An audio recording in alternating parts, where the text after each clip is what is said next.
இப்போ வந்து பார்த்தீங்கன்னா எலும்பிச்சம் ஊறுகாய் ரொம்ப ஈஸி தான். அந்த பவுடர் மட்டும் சேர்த்துக்க சொல்கிறேன், வேறு எதுவுமே இல்லை. எலுமிச்சம் வாங்கிட்டு வாங்க, 1-4 கட் பண்ணிக்கோங்க, இல்லை ஸ்லைஸாக கட் பண்ணிங்க, உங்களுடைய விருப்பம். உங்களுக்கு நீங்கள் எப்படி இப்போ வீட்டில் அந்த டப்பா வச்சு அந்த கிளாஸ் பாட்டில் வச்சுருக்கீங்களோ அதுக்கு தகுந்த மாதிரிக்கு சேர்த்துங்க. எலுமிச்சம்பழம் 1/4 கட் பண்ணிக்கோங்க. இப்போ ஒரு பாத்திரத்தில் நல்லெண்ணெய் போடுங்க. நல்லெண்ணெய் நிறைய சேர்த்துங்க. ஊறுகாய்க்கு ரொம்ப லாங் லைஃப் டைம் வரும், கைப்படக்கூடாது, முக்கியமாக அதுதான்.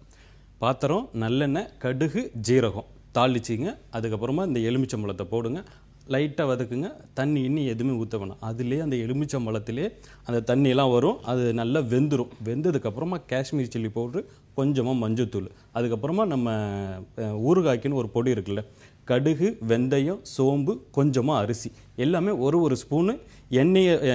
இப்போ ஒரு பாத்திரத்தில் கடுகு போடுங்க, எண்ணெயே இல்லாமல் வறுத்து எடுத்துங்க, அது போடுங்க, அது தனியாக எடுத்து வச்சுங்க.